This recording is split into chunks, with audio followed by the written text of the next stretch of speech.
आदर्श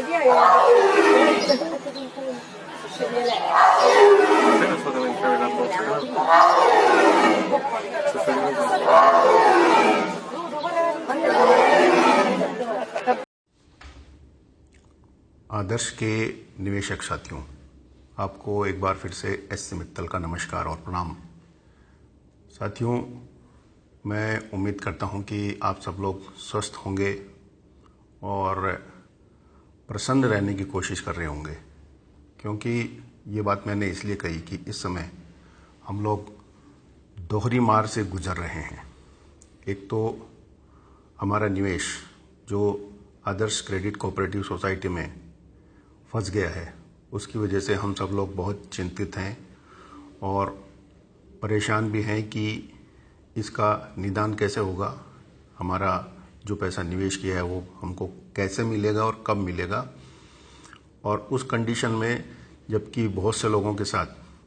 उन्होंने चूंकि अपनी सारी की सारी धनराशि इस सोसाइटी में लगा दी है और बहुत ही आवश्यक कार्य के लिए उन्होंने लगाया था, और इस संकट की घड़ी में उनके पास पैसा नहीं है तो बहुत ज़्यादा परेशान हैं। तकनीकी समस्या भी है और गैर तकनीकी भी है। हम चूंकि तकनीकी समस्या की तरफ जा रहे हैं, इसलिए हमको जो स्टेप फॉलो करने चाहिए उसको ध्यान में रखना चाहिए। हो सकता है कि कुछ लोग आपको ये कहें कि आप तुरंत रिट पिटीशन फाइल कर दीजिए, लिमिटेशन जाने वाली है, अगर आप देर करेंगे तो आपके लिए प्रॉब्लम हो जाएगी। लेकिन आप उन बातों पर ध्यान न देकर इस बात पर जरूर ध्यान दें कि देखिए, इस समस्या में सबसे पहला जो ऑर्डर है जो 29/11/2019 को निकाला था सेंट्रल रजिस्ट्रार ने, जिसमें इस सोसाइटी का वाइंडिंग अप किया था और लिक्विडेटर को अपॉइंट किया था, वो आदेश सबसे ज़्यादा तकलीफ देने वाला है। जब तक उस आदेश को आप चैलेंज नहीं करेंगे, कैंसिल नहीं करवाएंगे, तब तक कोई भी हाई कोर्ट आपको रिलीफ नहीं देगा। और हाई कोर्ट में जाने से पहले एक स्टेप जो हो चुका है वो मैं आपको बता देता हूँ। शायद पिछली बार भी बताया था, आपको याद होगा। गुजरात में हमारे कुछ निवेशक बंधुओं ने एक एसोसिएशन बना रखा है, आदर्श मेंबर्स एसोसिएशन। उन लोगों ने सेंट्रल रजिस्ट्रार के समक्ष अपनी बात रखी थी इस आदेश को चैलेंज करते हुए, और 11/3/2020 को हाई कोर्ट ने ये आदेश दिया था कि सोसाइटी जो इस सेंट्रल रजिस्ट्रार के समक्ष पहले गई थी, और सेंट्रल रजिस्ट्रार को हाई कोर्ट ने ये आदेश दिया कि आप सेंट्रल रजिस्ट्रार के आदेश की अपील कीजिए सेक्शन 99 में। उस सेक्शन 99 के अपील में मेंबर्स की जो एसोसिएशन बना रखी है उनको भी ये कहा गया है कि आप भी जाकर अपनी बात सेंट्रल रजिस्ट्रार की अपीलेट अथॉरिटी के समक्ष रख सकते हैं। तो एक कार्रवाई वहाँ चल रही है और मेंबर्स की जो एसोसिएशन बनी हुई है वो ये कोशिश कर रहे हैं कि सेंट्रल रजिस्ट्रार उनको टाइम दे और उनकी बात सुने, उसके बाद ही कोई फ्रेश ऑर्डर हाई कोर्ट के आदेश की अनुपालना में निकाले। तो एक तो ये बात पक्की है कि जब तक सेंट्रल रजिस्ट्रार सोसाइटी को या मेंबर्स को सुनने के बाद फ्रेश ऑर्डर नहीं निकालेगा, तब तक इसमें आगे कुछ होने वाला नहीं है। तो इसलिए एक चीज़ तो ये पक्की है कि आप उस आदेश का कम से कम वेट करें जो सेंट्रल रजिस्ट्रार, हमारी एक एसोसिएशन जो गुजरात में बनी हुई है, उसके मेंबर्स को सुनने के बाद निकालने वाला है। जो वाइंडिंग अप का ऑर्डर निकाला है उसने पहले, उसमें वो क्या संशोधन करता है, उसको वापस लेता है या वैसा ही ऑर्डर निकालता है, वो उस पर डिपेंड करेगा कि वो क्या आदेश हमको सुनने के बाद निकालते हैं गुजरात के मेंबर्स को।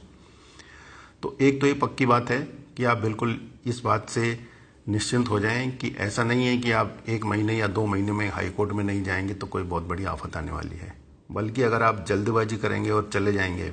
बिना रजिस्ट्रार के ऑर्डर का वेट किए, तो हाई कोर्ट आपको ये कह सकता है, चाहे वो गुजरात का हाई कोर्ट हो या राजस्थान का हो या कहीं का भी हो, वो ये कहेगा कि क्या आप रजिस्ट्रार के पास गए,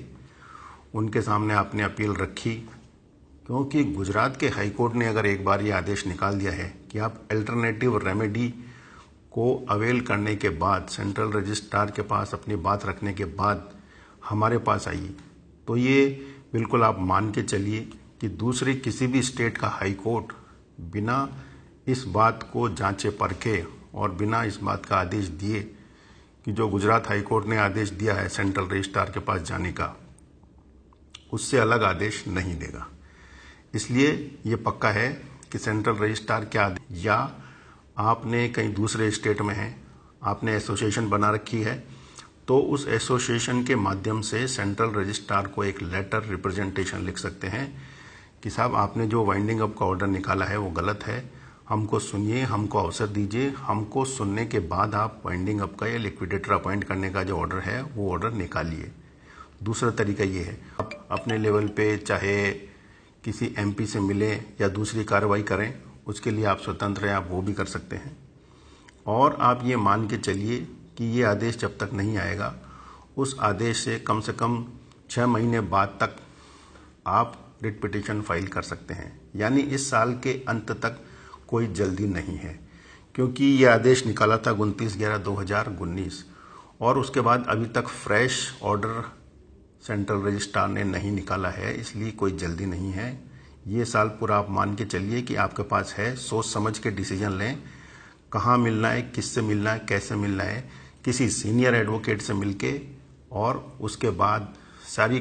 चीज़ों को ध्यान में रखने के बाद आप डिसीजन लें। रिट पिटीशन फाइल करने की जल्दी नहीं करें। तो आज मैं अभी सिर्फ इतना ही कहना चाहता हूँ, क्योंकि बहुत से लोगों को ये कन्फ्यूजन है कि हम जल्दबाजी करें या न करें, क्या नहीं करें।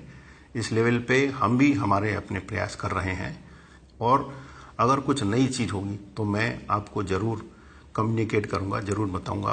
अपनी बात कि मैं इसमें क्या सोचता हूँ।